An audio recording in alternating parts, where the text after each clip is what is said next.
ndeko mwana mama yo oyo lula bokolongono ya nzoto yo nde olingi yovandisa nzoto kolongono. Voici un produit naturel, Maxi Bien-être, produit à base de plantes naturelles, restaure dysfonctionnement l'érectile de l'homme et redonne à votre corps l'harmonie et la santé. Pona bonzinga ya nzoto nanga, pona bokolongono ya nzoto nangai, nga na poni nanga, Maxi Bien-être. Maxi Bien-être inventé partout dans le monde. Vous habitez Kinshasa, vous habitez Belgique, vous habitez la France, vous habitez l'Amérique, vous habitez l'Irlande, vous voulez consommer Maxi, appelez-nous au numéro qui défile au bas de cet écran.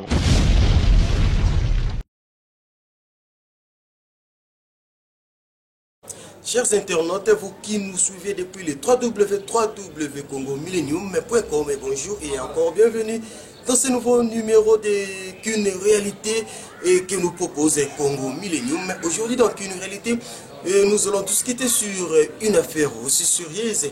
Il s'agit d'un médicament qui est mal employé. Le médicament ou la chose en question, c'est Ankoro. Et encore en Guézanini, encore c'est l'eau que je l'ai trop à Kinshasa, et l'eau que est à la mode, et ça utilisé pas de la manière dont il devrait être utilisé. Et ça utilisé un médicament naturel, une plante médicinale destinée pour traiter hémorroïdes, mais malheureusement on a Kinshasa, en Europe, en Amérique. Bilingue, jeune, comme il peut utiliser plus pour la femme sexuelle. Suivons d'abord les déclarations du public et nous allons revenir sur le plateau pour expliquer et faire un petit commentaire. Il faut se prendre à Nakata Moussala, mais toujours le c'est important. Au Tobengi Ankoro, Ankoro, Bazol, la Kinshasa, les lots et Zanini. Ankoro, pour la Ngaï, c'est l'Angaï Ankoro, la Mimi. Jouer à d'abord wapi et tu vas quand Qatar on a Lubumbashi on va jouer à ça dans minutes pour un été thème à la moitié thème à la match et donc room ça va mal prendre ça va prendre rapport hein c'est là Ankoro et où misaka nanini moi c'est ça rapport par rapport exemple rapport sexuel. Dans un rapport sexuel, et comme ça, moi, on dirait que ma casse. Basale la ngonde nini. Eza kisi ba melaka, eza kisi ba bakaka to ba pakola ne longi. Ba pakola longi te ba mbele chango mimi na sexe, sexe ba mbele chango sexe ba mbele. Mais par ça, et là on appelle ça kisi mo tatape pour les hémorroïdes du pays. Mon doigt on va hémorroïdes du pays, parce que c'est hémorroïdes du pays, on va se battre comme bagarre. Avantage na ngwesa nini? Ba avantage encore. Bon pour la moi ça avantage monter. Bon bah des avantages comme ça, mais un jour on tomber là, on est impuissant un jour dans la vie. On est impuissant, mais tandis que son salaire en il y a pour la hémorroïde, on est plus force ma casse pour donc nako pakula ndenge lobinyo c'est ça kana ba fait mon compte. Et ça non, ça fait monter. Et ça bien c'est des gars pour la préférer muta ça bon ça la monter. Bah donc on appelle ça concept de ça là en haut. Mieux vaut pas quand on comme étant qui s'est arrêté ta hémorroïde. Par rapport à la sexe en balle. Mote papa, Ngoli misitué kotungisa yo, mo mutuna mibale misatu. Oyebe loko na Kinshasa bazobenga Ankoro. Na koyeba on na profondeur za moi passe mais na yo karango pesi na meka yango. OK, Ankoro ezali loko nini? Bon, ezali ba biloko moya bokoko utaka mingi côté ya Maniema et vague na omna mingi na Kinshasa yaki na nzela ba joueur. E ba joueur ba ke Lubumbashi ko beta bale ba on ba ko découvrir yango. Ezali loko moko ezaka andeti soki otiongo na nzoto ça veut dire que zo peso mo makasi moko boy même bato abetaka bale soki bationgo e comme drogue mo boy na nzoto drogue yango bapakolaka yango na elongito na loboko bon mingi basalelaka yango mingi na sexe ya mibali ikotie yango otie mwa tobenga yango komidiembika c'est le vrai mot tobenga yango komidiembiki otie yango otie mwa soyi komidiembiki ndenge nini ozwi yango otie mwa ndamu tobenga yango mwa séance moko ya mwa moko tie mwa moke na loboko tie soyi opakoli yango na bien pena na mutu ya biso mibali otie mwa chassé mwa ta mwa 38 inédita osenti bina ke ekomi kobenda vraiment be mutu vraiment ya nini neti makele kangami pe pesi neti mwa koswa boye ata mama akosimba yo yokunoko yoka eloko te et encore bavantage nango eza nini avantage yango ezalaka ke kowumelaka likolo ya mwasi mais eza mpe vraiment un avantage mingi pour musala on d'abord sala on a yo na mwasi bongo nyoka boko nyoko parce que ça la capacité na mobile to ndenge nini oui ce qui pour cela on m'a bien au moins senti yo pe zoka moi je peux na kata zoka tout ça car on a ça pour nzoto ya mobile vraiment ce que na contact na mwasi avec on est 10 minutes te mobile ndenge nzamba salela yango mais so ko na ba 30 minutes ba 40 minutes ba 1 heure d'état 2 heures d'état ça o éjaculé comme monde qui est comme susu koko so pona yo mo ndo tchaki yango conseil nino ko pesela ba bilenge ba ko utiliser encore bon donc ça na bilenge ba tika parce que convenance elle le bito mo na ba prostate na ba âge moko ya avant que moi na 40 à 35 ans de prostate mabe nango yango wana c'est dit que ko tika yango eza vraiment mabe kasi batu balobi batu na mipoto balobi bino ne Kinshasa boko bebisaka po ntango nyonso boko tindela bango ba flacon ya encore to tinela bango biso to zo na ki parce que to mon pe génération ezo ko la pe so pe okeka ka bongo ba daza fojo yango bano boko ba okona sikoyo mayele leki mingi c'est dit que soki okeka ka bongo ba ka ke yaya oyo ça encore loi c'est dit que to mona ke na ziom na tie vraiment na zo betaye yepe ma sma ko la ba bi ke yaya oyo na ozonga sute po ana buzoba mwami elle ga la sute pona ko kebisa kuna yusa bana na mikeba okola ke mbala suka ko yaka sute merci mingi mama bote papa ko to tungisi yo moke o yebi loko na Kinshasa ba ko benga ankoro yebi ngo papa yebisa biso moke ankoro ngo eza eloko nini ese loko ba mibali betilizaka so razu mwasi asombi yango apakoli na sexe na ye yangwana pour bazulala na mwasi. Est-ce que encore ango ezana ba avantage pe na ba désavantage?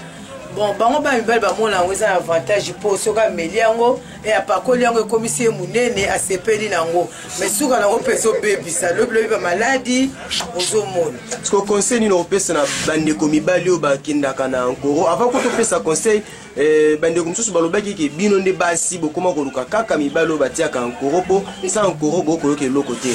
Te basi wala msusu ya basi moto ebite po yango ko te bebisa rata msu muta bota mingutu na oya ye o nzamba sala ozo ko ngutu passe bota ko tia susu wana o lukisu makamba. Conseil ni no pesa na batu basela ka encore. Conseil na pesa ba décoration mibali batika po ben convenant na ngezo ya so pesa ba maladie eza kitoko te sala na o nzambe akela yo na bote ndeko bote ba oui toye pano moi mituna mibale misatu tolingaki totuna soko yebi eloko ezo tambola elo na Kinshasa bazobenga ankoro.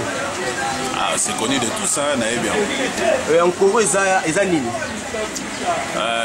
na boye bango ankoro eza fortifiant sexuel eza forme à poudre ya poussière evitaka na kota bakatanga kuna na bamanono précisement on sait que les sages quoi evitaka kote utilisation ya ankoro ezali mpona nini? bon bato bautilize yango mpona kozwaka endurance monani ya endurance sexuelle peut-être normalement na ndenge nzoto efonctionnera akoka kosala ba mingi te pendant rapport sexuel awumelaka mingi te s'il faut le dire mais soki atisa ankoro ekendaka mpe ape eloka kotia ankoro na nzoto eapportaka un changement na nzoto pendant utilisation to pendant l'acte sexuel? En fait, il y a un moment où on a déjà anesthésie. Et bon, déjà sensation il y a érectile, s'il faut dire, il y a normalement pour nous éjaculer dans une zone de sénile. Mais les déjà bon donc créé à moi, il a duré l'érection. Pendant longtemps, on a en érection donc on est facile à monter. Ouais, les assez long rapport sexuel. Bah avantage n'a pas désavantage il y a encore les animes. Scientifiquement avantage nango nango ça commenter mingi avantage on a moto alinga wumela mingi na rapport sexuel mais des avantages nango ça makasi parce que il va créer la maladie le roi la prostate le fait que boy nzoto fonctionne normalement o éjaculer na temps esengeli au poussé dirait à éjaculer à érection éjaculation en retard et le réseau suffit de sa prostate pour prostate elle aura pompe donc ça dit sur celle au éjaculer au kangiam tout le temps nous savons le lobby utilisation régulière au monde négo ça va pas signer la prostate. Conseil nous européen c'est la utilisateur et encore Batika. C'est ça pour Batika.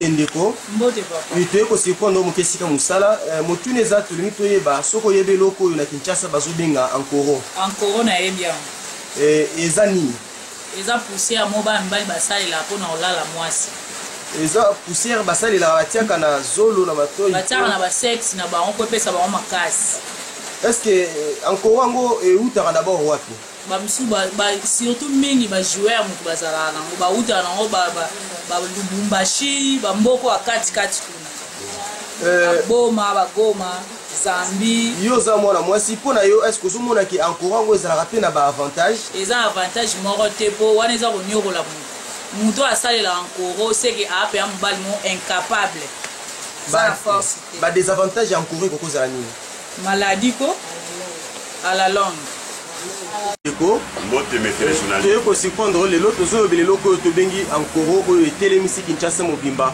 pona yo encore eutaka wapi pour même encore eutaka katanga encore eza eloko ezo edesi ba chaîne mikolo donc so attend koro robeta mai bien te encore ngo zaka nini eza kisi ya bale to ya kusukosu encore la poussière et la poussière ba parola dans le terme oui ba parola na bord so parola encore na bord 30 40 eza pomadi et la pomade la poussière la tumbaku o bacha na zolo mais la forme ya ndenge wana ba parola na bord so pakoli ba 45 30 minutes au longo liango après au delimeraya après au salima kamna yo ba avantage ya encore eza nini avantage ya encore au beta 3 minutes tu comprends mais encore au beta ba 1 heure de temps to boire raté tu comprends bon ba désavantage ya encore désavantage ya encore so ki mera yete donc il faut luka kaka mo to kosuka ngo soko pakoli encore ngo esalaka ndenge nini na nzoto esalaka ndenge nini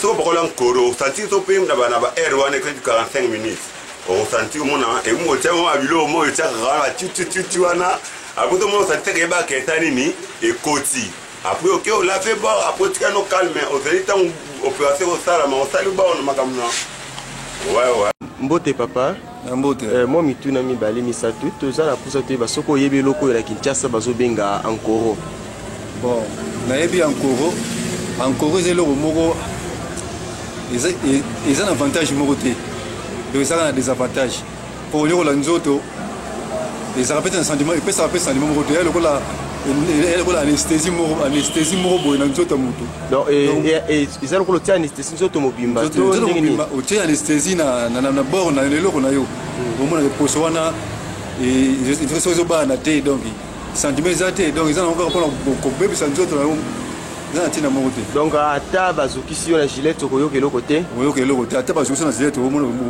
oyoka eloko te bautilisaka yango ndenge nini mpa bilenge batilisaka yango mingi sali pa ndenge moto akoka itilisa yango mosusu akozwa yango atia yango apakoli yango na eloko na ye ata meme 30 minutes mosusu akosalaki ndenge temps mosusu omona atia yango mpe afani nango demi journée mobimba donc eza sali pa ndenge nzoto motu baconséquence nango eza nini conséquence nango eza surtout na tota neti kobebisa nzoto ozosala physique moko boye sans sentiment donc eza pena bien te wana eza bien te. Oui, merci. Vous venez de suivre l'intervention du public. Vous voyez qui est point de vue naïe, ce qu'il pensait de l'Ankoro. Mais ce qui est mal, c'est juste que la jeunesse jusque-là est ignorante.